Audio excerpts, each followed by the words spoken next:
प्रिय छात्र छात्राओं, आज मैं महादेवी वर्मा के चर्चित गीत मैं नीर भरी दुख की बदली के भावार्थ, उसके कथ्य और शिल्प के बारे में आपसे बातचीत करूंगा। मैं नीर भरी दुख की बदली महादेवी वर्मा का एक प्रसिद्ध गीत है। यह गीत आधुनिक हिंदी साहित्य के छायावादी काव्य की प्रतिनिधि रचना तो है ही, यह स्वयं महादेवी जी की भी प्रतिनिधि रचना है। यह गीत उनके काव्य संग्रह सांध्य गीत में संकलित है। आलोचक नामवर सिंह ने आधुनिक रहस्यवादी और छायावादी दोनों काव्य धाराओं में मध्ययुगीन सामंती सामाजिक मर्यादाओं के विरुद्ध आधुनिक व्यक्ति स्वातंत्र्य की भावना तथा व्यक्ति के आत्म प्रसार और आत्मविश्वास की प्रवृत्ति को रेखांकित किया है। महादेवी जी की कविता मैं नीर भरी दुख की बदली इस काव्य प्रवृत्ति का सर्वश्रेष्ठ उदाहरण है। दुख, व्यथा और वियोग वैसे तो छायावादी कविता के चारों प्रमुख कवियों प्रसाद, निराला, पंत और महादेवी जी में अपने अपने तरीके से व्यक्त होता रहा है। पंत जी ने लिखा है, वियोगी होगा पहला कवि, आह से उपजा होगा गान, उमड़ कर आँखों से चुपचाप बही होगी कविता अनजान। जयशंकर प्रसाद ने अपनी कविता आंसू में कहा है, जो घनीभूत पीड़ा थी मस्तक में स्मृति सी छाई, दुर्दिन में आंसू बनकर वह आज बरसने आई। निराला ने लिखा, मैंने मैं शैली अपनाई, देखा एक दुखी निज भाई। उसी तरह महादेवी जी ने व्यक्तिगत दुख, पीड़ा और व्यथा को नीर भरी दुख की बदली के समान बताया है। अर्थात कवित्री नीर भरी दुख को बदली के जो नीर भरी दुख की बदली है, अपने दुखमय जीवन को उसी तरह का मानती हैं। यह स्पष्ट होता है कि उनका हृदय दुख और वेदना से भरा हुआ है। जिस प्रकार बदली में नीर अर्थात पानी भरा रहता है, उसी प्रकार उनकी आंखें सर्वदा आंसुओं से भरी रहती हैं। मतलब पीड़ा रहती है उनके मन में, लेकिन यह दुख, यह पीड़ा उनके व्यक्तित्व को संकीर्ण नहीं बनाता, संसार और समाज से नहीं काटता, बल्कि यह दुख संसार या समाज से व्यक्ति को जोड़ता है। दुख की बदली जितनी छायावादी प्रतीक है, उतना ही रहस्यवादी भी है। महादेवी जी ने लिखा है, स्पंदन में चिर निस्पंद बसा, क्रंदन में आहत विश्व हंसा, नयनों में दीपक से जलते, पलकों में निर्झरणी मछली। कवित्री के कहने का आशय यह है कि बदली या स्वयं मनुष्य का जीवन तो स्पंदित है, पर उसके स्पंदन में आकाश यानी परम सत्ता जो कि असीम है, जो हमेशा से निस्पंद है, यानी जो बिल्कुल प्रशांत है, वह बसा हुआ है। कवित्री यह कहना चाहती है कि उनका व्यक्तित्व उसी परम करुणामय दयालु ईश्वर का अंश है, इसीलिए वे संसार के दुख से दुखी रहती हैं। ठीक उसी प्रकार जैसे वर्षा के लिए तरसते प्राणियों की आकुलता को देखकर बदली क्रंदन करती है और उसे सुनकर जगत के सारे जीव जंतु आनंद से भर जाते हैं। बदली के गर्जन, बिजली की चमक और बारिश की प्रक्रिया की उपमा वे नयनों में दीपक के जलने और पलकों में निर्झरणी के मचलने से देती हैं। मानो विरह वेदना से कवित्री के नेत्र दीपक के सदृश जलते रहते हैं एवं उसकी पलकों से नदी के जल के समान अश्रुधारा निरंतर बहती रहती है। ध्यान से हम देखें तो महादेवी जी इन पंक्तियों में मानवीय करुणा के महत्व को प्रतिष्ठित करती हैं। इस करुणा में ही आशा के दीप जलते हैं और यही तमाम दुखी हृदयों को शांत करने वाली, उन पर मरहम लगाने वाली संवेदना या सहानुभूति के झरने का स्रोत भी है। आलोचक रामस्वरूप चतुर्वेदी ने हिंदी साहित्य और संवेदना के विकास में ठीक ही लिखा है कि नीर यहाँ सिर्फ आंसुओं का प्रतीक नहीं है, वह जीवन की समस्त संभावनाओं का संकेत है। इस कविता में आगे महादेवी जी लिखते हैं, मेरा पग पग संगीत भरा, श्वासों में स्वप्न पराग झरा, नभ के नौरंग बुनते दुकुल, छाया में मलय बयार पली। कितनी सुंदर कल्पना है। इन पंक्तियों को पढ़ते हुए छायावादी काव्य के संबंध में नामवर सिंह की एक टिप्पणी का जिक्र प्रासंगिक होगा। नामवर जी जो बड़े आलोचक रहे हैं, उन्होंने लिखा है कि अंतर्दृष्टिदायिनी कल्पना और जीवन शक्तिदायिनी कल्पना, इन दोनों की सुंदर अभिव्यंजना छायावादी काव्य में हुई है।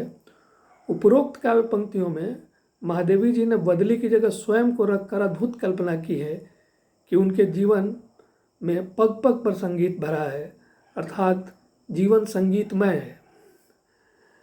कुछ लोग इसे युवा स्त्री के चलने से भी इसका अर्थ लेते हैं और उसकी सांसों में प्रियतम के स्वप्न के पराग झर रहे हैं। प्रियतम के मिलने का जो स्वप्न है उसकी खुशबू है। सचमुच ही अत्यंत मनमोहक कल्पना है। वे यह भी कहती हैं कि आसमान में बिखरे नए नए रंग मिलकर रेशमी वस्त्र बुनते हैं, अर्थात आसमान में इंद्रधनुष है और बदली की छाया में धरती पर मलयगिरी पर्वत से आने वाली शीतल मंद सुगंधित हवा चल रही है। ऐसा महसूस होता है, ऐसा लगता है जैसे यह कोई परीलोक है या किसी कुशल चित्रकार ने रंगों के जादू से सुंदर सपनों का एक संसार रच डाला है। सौंदर्य का मोहक चित्रात्मक वर्णन छायावादी कविता की विशेषता भी है, जिसे इन पंक्तियों में महसूस किया जा सकता है। और महादेवी जी तो खुद चित्रकार रही हैं। पुनः यहाँ मैं नामवर जी को उद्धृत करना चाहता हूँ। उन्होंने लिखा है कि छायावादी कवियों के लिए कल्पना बिल्कुल बुनियादी चीज़ थी। कल्पना उनके व्यक्तित्व का अभिन्न अंग थी। उनकी कल्पना शक्ति को दबाने का अर्थ था स्वयं उनके व्यक्तित्व को दबाना। हम कह सकते हैं कि यह कल्पना ही है जो नीर भरी दुख की बदली के सदृश कवित्री के जीवन की शक्ति का कारण बन जाती है। लेकिन महादेवी जी का व्यक्तित्व केवल अपने मधुर कल्पना लोक में संतुष्ट रहने वाला नहीं है। उस जीवन की सार्थकता बदली के समान ही दूसरों के सुख के लिए अपने जीवन को अर्पित कर देने में है। कविता में आगे महादेवी जी लिखती हैं, मैं क्षितिज भ्रिकुटी पर घिर धूमिल, चिंता का भार बनी अविरल, रजकण पर जलकण हो बरसी, नव जीवन अंकुर बन निकली। कहने का तात्पर्य यह है कि जिस तरह बदली क्षितिज पर घिरती है, जलकणों के भार से अविरल नीचे की ओर झुकती जाती है और अंततः धूल कणों पर जल कण बनकर बरसती है, जिससे नए जीवन के अंकुर फूट पड़ते हैं। प्यासी सूखी धरती हरितिमा से भर उठती है। उसी प्रकार कवित्री की भ्रिकुटी पर भी सदैव चिंता का भार बना रहता है और लोगों के दुख और कष्ट को देखकर उनकी आंखें बरसने लगती हैं। वे चिंता मुक्त तभी होती हैं जब सामान्य जन के हित में कुछ करती हैं और जिससे दुखी और अभावग्रस्त लोगों के जीवन में नवजीवन का संचार होता है, जो कि स्वयं भी उन्हें नया जीवन देता है। अर्थात इसी में कवित्री के जीवन की सार्थकता भी है। महादेवी जी के व्यक्तित्व और कृतित्व से संबंधित व्याख्यान में मैंने उनके करुणामयी और दयालु स्वभाव के बारे में आपको पहले बताया है। कविता के अगले पैराग्राफ में इसे और स्पष्ट करते हुए महादेवी जी ने लिखा है, पथ को न मलिन करता आना, पद चिन्ह न दे जाता जाना, सुधि मेरे आगम की जग में, सुख की सिहरन बन अंत खिली। ध्यान देने की बात है कि छायावादी काव्य में जहाँ व्यक्ति अपने आत्म प्रसार या व्यक्तित्व के विस्तार का आकांक्षी है, वहीं उसके सामने वैचारिक प्रश्न यह भी है कि इसे केवल व्यक्तिगत अहम या व्यक्तिवाद की प्रतिष्ठा न मान लिया जाए। इसलिए कवित्री बदली का उदाहरण देते हुए ही कहती हैं कि वह किसी राह को गंदला करते हुए नहीं आती, आसमान में छाकर फिर लुप्त हो जाती है, अपने पैरों के निशान तक नहीं छोड़ती।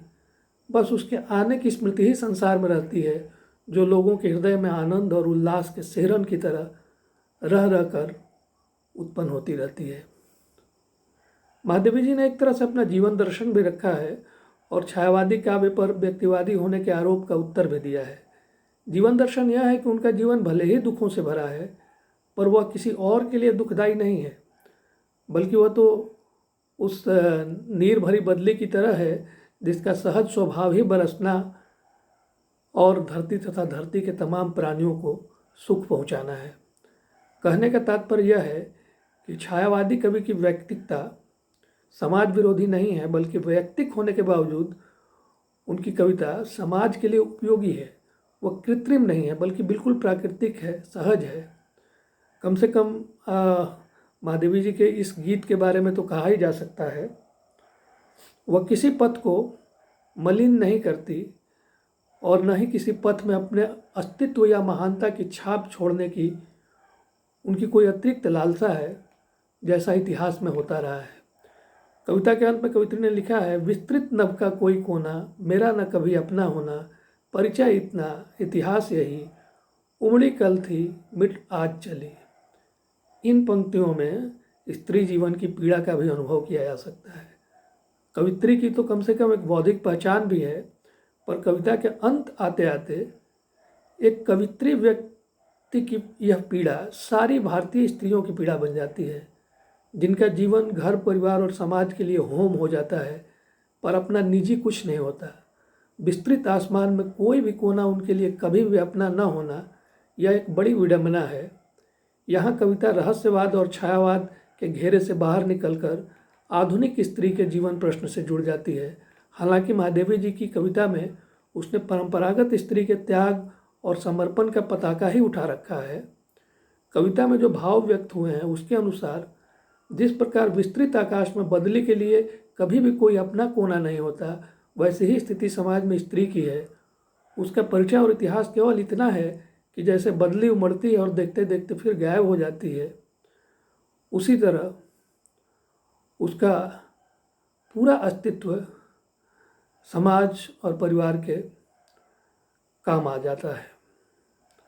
रहस्यवादी आध्यात्मिक दृष्टि से देखें तो यह मानव जीवन की क्षणभंगुरता और नश्वरता की ओर संकेत है, लेकिन यदि भारतीय स्त्री के जीवन को ध्यान में रखें तो वह प्रायः अपनी व्यक्ति सत्ता को समर्पित ही करती है। प्रसाद जी ने अपनी प्रसिद्ध कृति कमायनी में तो लिखा भी है, नारी तुम केवल श्रद्धा हो, विश्वास रजत नग पल तल में, पीयूष स्रोत सी बहा करो जीवन के सुंदर समतल में। महादेवी जी की कविता में स्त्री व्यक्तित्व पीयूष स्रोत से ही है, इसलिए विराट बिंबों, प्रतीकों और रूपक के बावजूद यह कविता रहस्यवादी से अधिक छायावादी लगती है। यदि आकाश ईश्वरीय सत्ता और बदली जीव की व्यक्ति सत्ता के प्रतीक होते तो विस्तृत नभ का कोना कभी न अपना होना जैसी पंक्ति ही नहीं आती, क्योंकि कविता की आरंभिक पंक्ति में बदली यानी कवित्री का अस्तित्व तो चिर निष्पन्द परम सत्ता में ही बसा हुआ है। वास्तव में छायावादी कवियों ने प्रायः अपनी चेतना का प्रकृति में आरोप किया है। गणपति चंद्रगुप्त ने मैं नीर भरी दुख की बदली के बारे में महादेवी नया मूल्यांकन नामक पुस्तक में लिखा है कि यहाँ कवित्री ने अपने व्यक्तित्व पर बादल यानी बदली का आरोपण इतना सघन किया है कि दोनों गुण धर्म एवं कार्य व्यापारों में एकात्मकता स्थापित हो गई है, पर फिर भी दोनों के अस्तित्व की पृथकता का सर्वथा लोप यहाँ नहीं हुआ है। वस्तुतः कविता के केंद्र में अगर आध्यात्मिक दृष्टि प्रमुख होती तो ऐसा नहीं होता, लेकिन अस्तित्व की पृथकता का सर्वथा लोप न होना ही इस कविता में ऐसी विडंबना और कसक पैदा करता है जो पाठक या श्रोता के मर्म को छूता है।